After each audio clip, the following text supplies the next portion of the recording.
Bonjour et bienvenue dans ce tutoriel pour le projet de la troisième étape, qui est les tatouages Maori.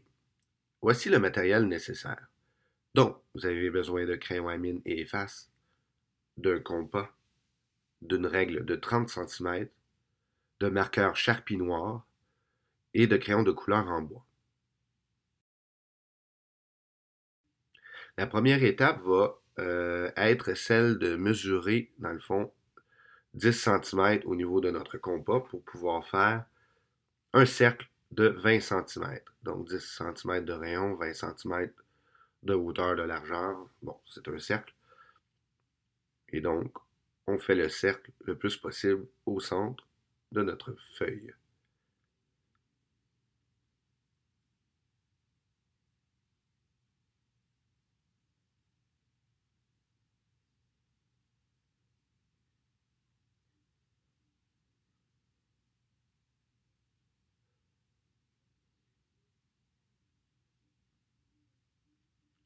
Une fois que ça c'est effectué, on a un beau cercle. On complète, dans le fond, ce qu'on peut appeler la tête, le crâne, en faisant la mâchoire. Donc, on part de chacun des deux côtés. Moi, ce que je vous suggère fortement, c'est de faire un point de référence, puis essayer de le mesurer pour que ça fonctionne bien. Là. Donc, mettons, si votre cercle est de 20, vous pouvez peut-être faire une mâchoire de 5 cm entre le cercle et le menton, et par la suite, on complète. Ce qui est important aussi, c'est de déterminer, dans le fond, la ligne de centre verticale qui va nous servir plus tard pour séparer le masque en deux, ainsi que la ligne horizontale qui va aussi être importante.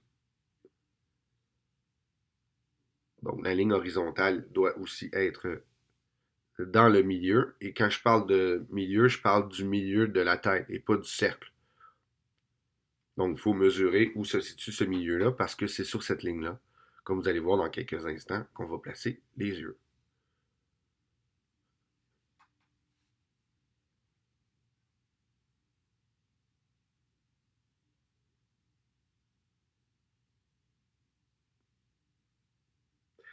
Et donc, au niveau des yeux, sur votre ligne centrale, vous devez la mesurer, puis dans le fond, diviser cette ligne-là par 5. Évidemment, faites des lignes relativement pâles. De toute façon, vous allez pouvoir les effacer, puis avec la couleur, ça paraîtra plus. En divisant cette ligne-là en 5 parties, ce que j'obtiens, c'est l'emplacement des yeux. Dans le fond, les yeux, OK, entre, mettons, notre oreille et notre premier œil, on a l'espace d'un œil. Évidemment, on a un œil. Par la suite, on a le nez. On a un autre œil. Et la cinquième section, c'est la distance entre l'autre oreille et l'œil. Donc, quand on divise en 5 cette ligne-là, la ligne horizontale, eh bien, on obtient le positionnement de nos yeux. Aussi, la ligne verticale. Donc, essayez de déterminer où vos cheveux pourraient commencer si vous aviez des cheveux, évidemment, sur ce masque-là. Moi, je vous suggère fortement, là, si votre crâne mesure à peu près 25 cm, peut-être commencer à partir du haut, prendre une mesure de 5 cm, puis à partir de là, bon, ça vous laisse 20 cm, diviser ça par 3, ça devrait donner un petit peu plus que 6 cm. Donc, le premier tiers va correspondre, dans le fond, à la ligne de cheveux jusqu'au premier sourcil. Ça, vous n'en avez pas de besoin. Par contre, le deuxième tiers, c'est important de le mesurer parce que c'est entre le sourcil et le bas du nez. Tu as besoin de placer ton bas du nez. Vous pouvez voir, il y a une petite ligne dans le milieu. Et aussi, entre le bas du nez et le menton, ça, c'est le dernier tiers. Mais au milieu de ce dernier tiers-là, vous avez, dans le fond, votre lèvre inférieure. Donc, ça va vous aider pour placer votre nez et placer votre bouche. Et grosso modo, ça donne ça. Avant qu'on commence à travailler plus sérieusement les motifs de tatouage. Donc ça, c'est votre base. Vous pouvez donc effacer les lignes, la ligne horizontale surtout, les lignes superflues aussi pour ce qui est du cercle. Par contre, gardez celle verticale pour l'instant, vous allez en avoir besoin. Donc une fois que cette base est effectuée, vous pouvez commencer à faire vos motifs. allez-y vraiment librement. En même temps, il faut aussi aller voir des images sur Internet de tatouages maoris. Ça devrait vous inspirer.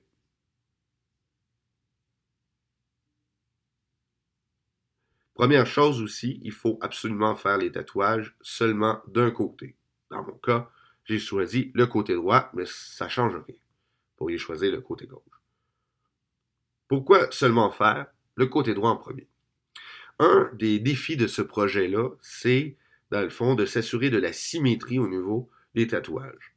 Donc, en faisant un côté en premier, on va travailler à pouvoir répliquer ce côté-là, ces mêmes motifs-là de l'autre côté, afin de s'assurer qu'on obtienne la symétrie nécessaire. Est-ce que ça va être précis, super parfait? Non, mais avec les techniques que je vais vous montrer, vous devriez avoir un résultat très intéressant.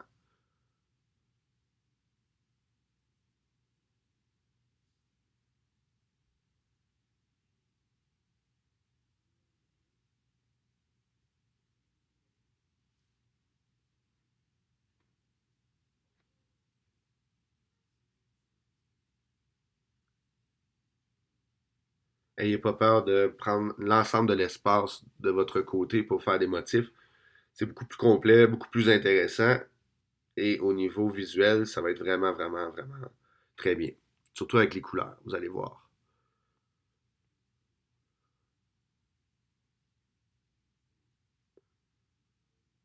Et voilà.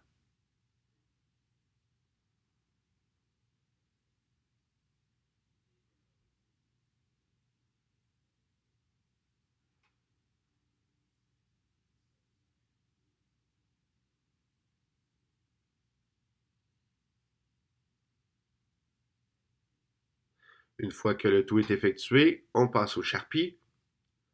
Donc, en premier lieu, on fait les contours.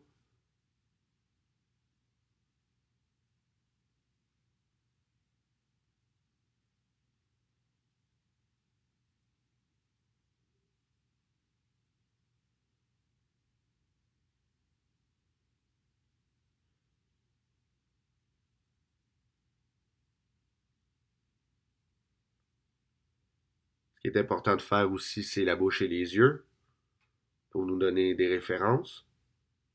Initialement, j'ai commencé avec le Sharpie avec la mine fine, mais pour être très honnête, au résultat final, j'ai tout repassé avec le gros Sharpie. Donc peut-être pour commencer avec le petit, continuer avec le gros. Surtout quand ça va être le temps de faire du calcage, ça va être important. Vous voyez mon nez aussi, j'ai fait comme un beau nez, là, mais vous n'êtes pas obligé de. Vous pourriez juste faire une petite ligne aussi. Bon, là on voit ce que j'ai fait, j'ai pris une feuille blanche et j'ai calqué le côté droit. Ce que ça fait, c'est que ça fait l'autre côté aussi parce que ça dépasse. Hein? Ça va passer à travers. Donc, ce qu'on fait, c'est qu'on repasse au charpie la feuille à l'envers. Et ça, ce que ça nous donne, c'est notre élément pour calquer le côté gauche. C'est comme ça qu'on reproduit la symétrie du tatouage. Je vous conseille fortement par la suite de mettre une autre feuille blanche sous votre côté gauche. Ça devrait vous aider pour faire le calcage, parce que c'est pas évident ça, quand même. Je vous conseille aussi de ne pas hésiter à passer là, avec votre charpie noire sur vos éléments du côté gauche pour qu'on puisse bien les voir.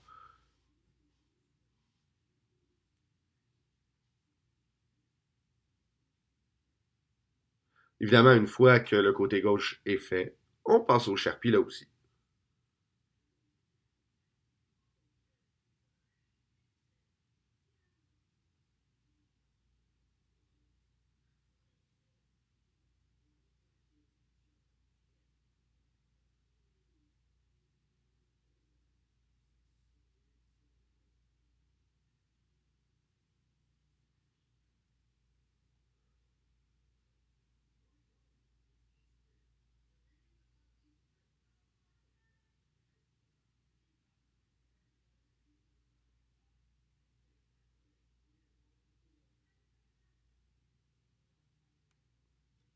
Ça risque pas d'être parfait, parfait, mais c'est la meilleure façon d'assurer la symétrie, élément important du projet.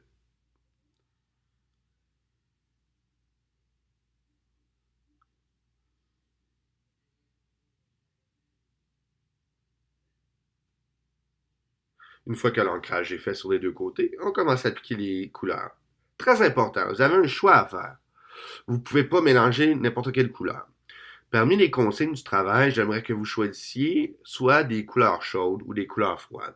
Je vous invite à aller chercher, plutôt à aller observer et voir dans les consignes là, que je vous ai envoyées les explications pour ce qui est des couleurs chaudes et des couleurs froides. C'est vraiment selon vous, mais vous devez seulement adopter des couleurs chaudes ou des couleurs froides. Donc, dans mon cas, j'ai adopté le rouge, le jaune et différents teints d'orange pour faire mon masque.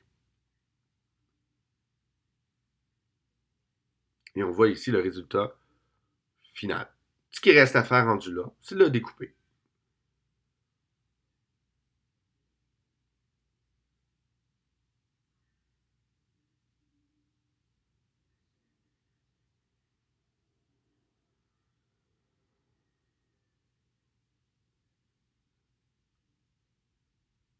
Une fois le découpage effectué, vous avez complété. J'espère que ce tutoriel va vous aider à effectuer le projet et je vous souhaite à la prochaine.